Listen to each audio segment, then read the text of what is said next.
Hi there, it's Kevin with RogueDeckBuilder.com here with a top 10 list, which is a tradition on this channel where I review the latest set and give my top 10 cards that I want to brew around, this set being Rivals of Ixalan. And a lot of people might be a little bit confused by the title because they'll show up to this video, watch it, and say, hey, there are much better cards than the top 10 that you've chosen. You would be correct. These are cards that I personally want to brew around because they might enable a combo or have lots of synergy, or they might even go in a pet deck of mine, such as Skred or Soul Sisters. So those are the reasonings behind why I pick the cards for these top 10 cards I want to brew around. So without further ado, let's head to our number 10. So our number 10 is a card that I have a friendly wager with Seth or Saffron Olive over MTG Goldfish of who can break, that's what quotations are, Brass's Bounty. Brass's Bounty is a 7-mana sorcery that states, for each land you control, create a colorless treasure artifact token with tap, sacrifice this artifact, add 1 mana of any color to mana pool. So 7 mana is pretty tough to cast, but this card enables a lot of combos. So a lot of the combos that people might think right off the bat are like cards like Revel and Riches or Metallurgic Summonings. But the card that I want to break it around is, of course, my pet card, my favorite card of all time probably at this point, which is Marionette Master. If you've been following my channel, you know that I have a Godpharaoh's Gift Marionette Master deck, and it's one of those cards that I just love to try to find the perfect place for it. And what I like about Marionette Masters is it curves perfectly from 6 to 7. So you will be casting Marionette Master on turn 6, then you can cast the Bounty on turn 7. You should have enough artifacts that enter the battlefield from the bounty to then sack them to Marionette Master. Marionette Master, you'll be putting the tokens on the Marionette Master, and then you just win the game. So that's a pretty cool card or combo with the Brass's Bounty. Some other ones that I've thought of just looking through the cards that are currently available in Standard. There's cards like Reckless Fireweaver and Salivating Gremlins that have these, when an artifact enters the battlefield, it does something. So the Gremlins get +2/+0 and Trample, and you can see that that +14/+0 and Trample is probably going to be lethal. Another one is like Captain Linary Storm. Captain Linary Storm creates treasure tokens herself, and then when you sacrifice a treasure token, it's +1/+0 to a turn. So there is some decent little synergies. There's also cards that just affect another artifacts in a battlefield, like Gonti's Aetherheart, where Brass's Bounty gives a lot of just a renewable resource. You can even look at cards like Treasure Map, and there are plenty of cards that actually can use the treasure tokens as a resource. So Brass's Bounty, this is why it's so low on my list. I think it's going to be a shot in the dark to make it work. But you never know when you can actually pair it with the Marionette Master and get a win. So we're going to be trying to get that combo off before Seth does. On to my number 9. Number 9 is Hadana's Climb, which is a 3-mana legendary enchantment that has at the beginning of each combat on your turn, put a +1/+1 counter on target creature you control. Then, if that creature has 3 or more +1/+1 counters on it, transform Hadana's Climb, and it transforms into a legendary land that can tap for any color of mana to your mana pool. Plus, if you pay 1, a blue, and a green, target creature you control gets flying, and +X until a turn where X is its power. So you're proactively pumping something up early with the +1/+1 counter, and then you eventually can tap this to then turn this into a giant threat. So we have of the glaring obvious.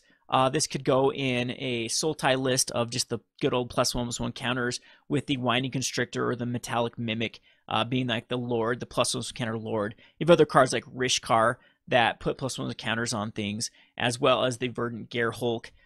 Then you have, of course, Long Tusk Cub that usually goes in that little shell, and various other +1/+1 things like the Walking Ballista. Walking Ballista looks pretty fun because I've already identified some scenarios that I think are worthwhile. If you go there is a card that comes into play, a Scrounging Bandor, or Bander, that comes into play with already 2 counters on it. You then can go the Hadana's Climb on the Scrounging Bander, put up some counter on it, flip it, then cast a Walking Ballista, and then the turn later you can actually move all of the counters to the Walking Ballista, and then swing in, double the power and toughness, and then remove all the counters, and by that point it should be lethal. So I mean, it's like a turn 5, turn 6 shenanigans.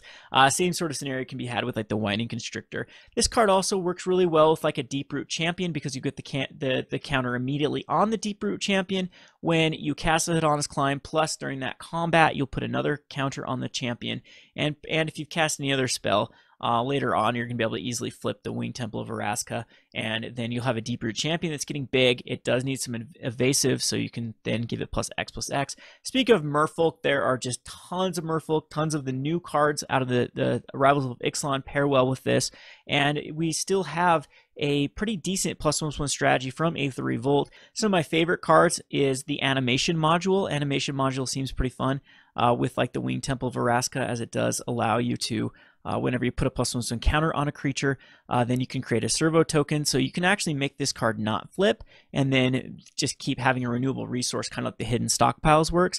There's a bunch of Revolt cards like the Solemn Recruit and the Narnam Renegade, as well as the Greenwheel Liberator that put +1/+1 counters if you have Revolt. You have all the Explore mechanics that get a +1/+1 counter. You have all of the servo producing or +1/+1 counter producing cards that get +1/+1 counters, and this card actually does work pretty well with like other cards that have double strike. I think that you can even have +1/+1 counter on a double strike card like an Adorned Pouncer, and then once it does flip, giving that +X+X plus flying, so evasiveness and even bigger power is exactly what double strike wants. So keep your eye out on later sets if anything does fit into that little shell.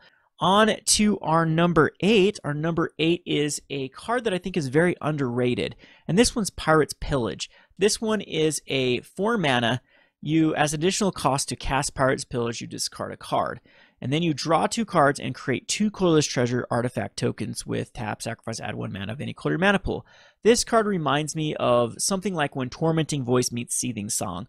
Well, I like to compare it to Seething Song, as Seething Song nets up 2 mana.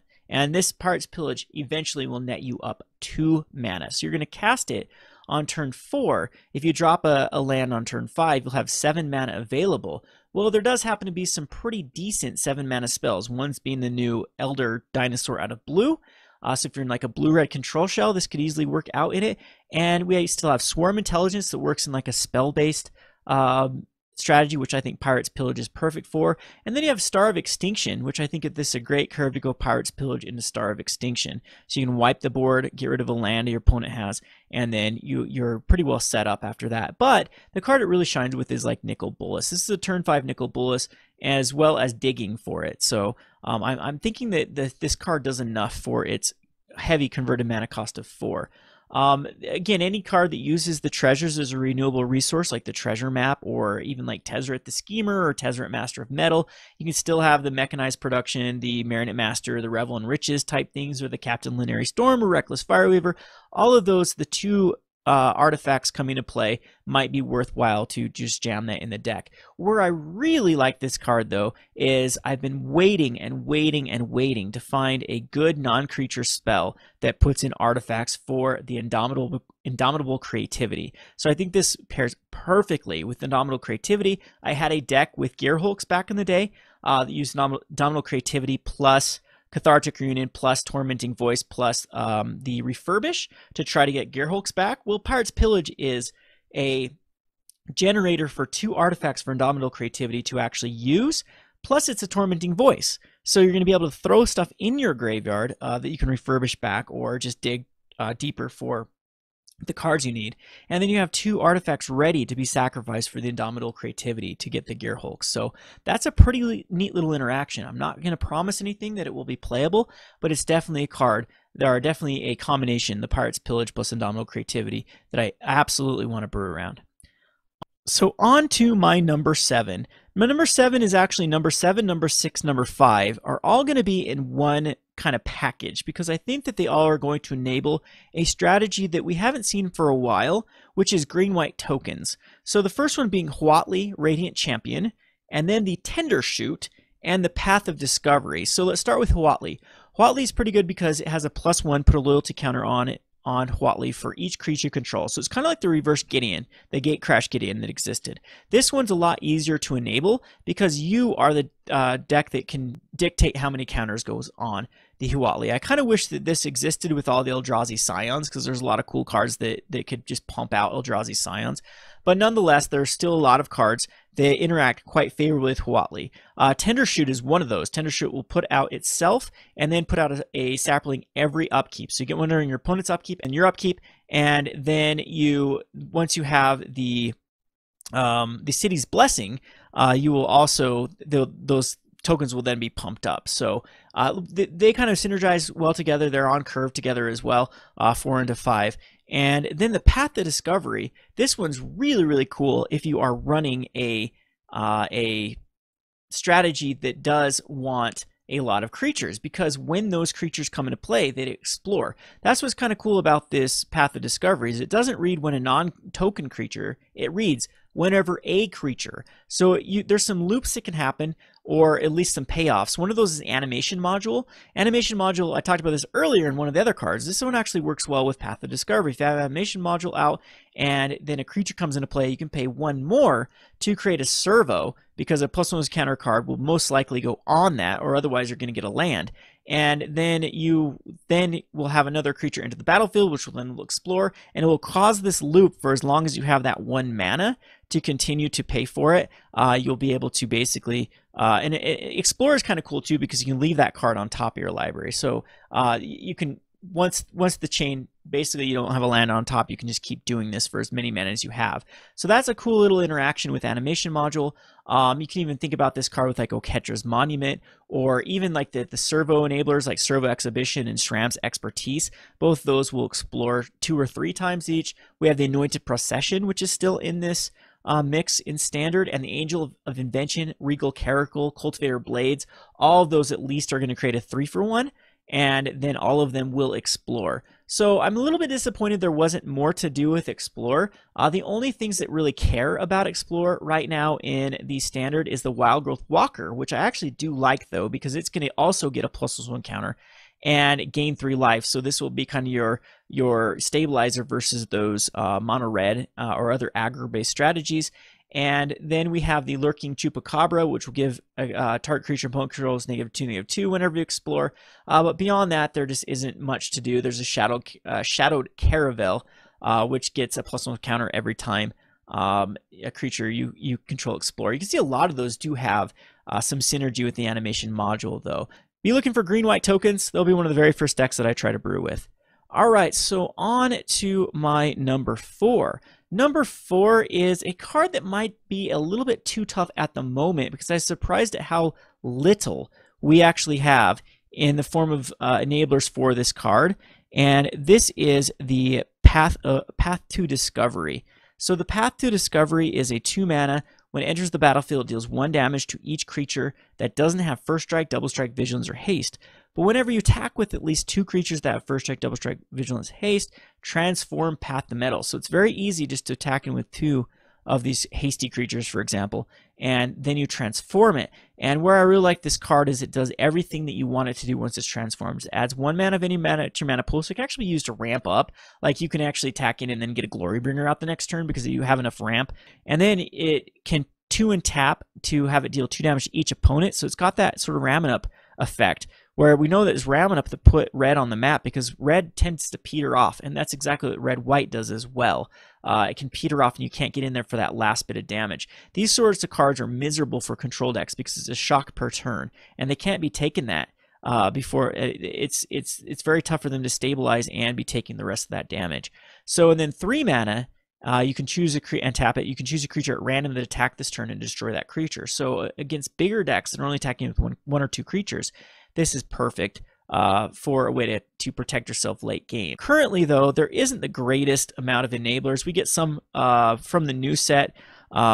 There's the 2/1 Reverse Snapcaster Mage. There's the new Goblin that has haste, the Fanatical Goblin. The Relentless Raptor looks really cool because it's got Vigilance it's a 3/3 for 2 mana, and the Direfleet Daredevil as well is something to enable it. Cards that we have currently right now, the Beaumont Courier is probably the best card. We also have like the Rigging Runner, the Karizev Skyship Raider, as well as the usual suspects in red like Hazaret, Glorybringer, Oncrop Crasher, Captain Lunary Storm. A lot of those work really well. Earthshaker Kenra. Those work really well with enabling the Path to Mettle. Speaking of double strikers, though, we do have the Adorned Pouncer and the Solemn Recruit, and I think this works really, really well with like a SRAM. I've wanted to build SRAM Senior Edificer's Aura strategy again. It's been a while since I've built one, because both the Cartouche of Zeal and the Cartouche of Solidarity enable the ability for this to flip. So the Cartouche of Zeal will give something haste, And the Cartouche of Solidarity plays double duty because it gives a creature +1/+1 and first strike, as well as creates a 1/1 creature with vigilance. So on turn number 2, you could easily enchant this to a 1-drop that doesn't have one of these abilities. So say you're running, I don't know, like a Toolcraft Exemplar at the moment, or just another, like a Soulscar Mage is what I definitely thought about. So you're running a Soulscar Mage, you turn to Cartouche of Solidarity on the Soulscar Mage, it brings it up to a 3/4. You attack in, you could play another card at that point too. And then the next turn, you at least will have a Vigilance 1/1, which does is one of the prerequisites for it flipping, as well as now the Soulscar Mage has first strike. So then it flips, and then you're ready to go with the Metzala Tower of Triumph. So, but right now, a lot of this strategy is there already is a red-white strategy that runs a very similar shell. Cartouche of Solidarity is in it, and the Earthshaker Kenner, Hazoret Glorybringer, On-Crop Crasher. So it's like the Ram It Up Red that is trying to utilize some of the wider strategy of white. So right now it uses like Servo Exhibition and Cartouche, but I think that they could easily adjust to throw in some of the other powerhouses that come from red-white. All right, so we are on to my number 2. So number 2 is the Asuras Gateway. A lot of people are talking about how this is a tough card to enable. What I like about Asuras Gateway is it's a 2 mana for an artifact, and then just 1 in tap, you get to draw a card, and then exile a card from your hand. If cards with 5 or more different converted mana costs are exiled, you gain 5 life on untap. And then once it is transformed, though, that's where it turns into the Sanctum of the Suns, and this card is insane. Tap, add X mana of any one color to your mana pool, where X is your life total. So where I really like this card is in a Cut to Ribbons / Torment of Hailfire deck. Walking Bliss is a little bit of an honorary card you can put in this sort of strategy, but I've tried to mess around with a Primal Amulet deck. It's almost there. Sometimes you don't like Primal Amulets in multiples, and the cool thing about the Asuras Gateway is you can actually exile multiples of itself. So what's really good is if a strategy that I think likes this sort of the Asuras Gateway is a removal-based strategy that then has cards that might not be useful at any given time, so instant speed you can get rid of them. So think of like cards like Doomfall. Sometimes Doomfall won't be a card that you want stuck in your hand. Well, just get rid of it. There's your converted mana cost 3 requisite. A land can be your 0. A 1 could easily be a Shock that's dead at this point, or a Magma Spray. A 2 could even be something like a Tormenting Voice or a Cathartic Green, or just an excess Torment of Hailfire. And then at your 4, you have a Cut Ribbons, or there are plenty of things that a Primal Amulet you don't need. And right there, you have the converted mana costs that are good to go to flip this and then cast a game-winning Torment of Hailfire. Okay, so we are going to go on to our number 2. Number 2 is the Journey to Eternity. Journey to Eternity is a very interesting card. It looks like it takes a lot of work, as it's a 3 mana enchantment aura, and you enchant a creature you control, and when it dies, you return to the battlefield under your control, and then return Journey to Eternity transformed. So that's kind of cool because it gives your own card an Undying type effect, and then it transforms itself into a land that then can be 5, 3, a green, and a black to return a creature from your graveyard to the battlefield.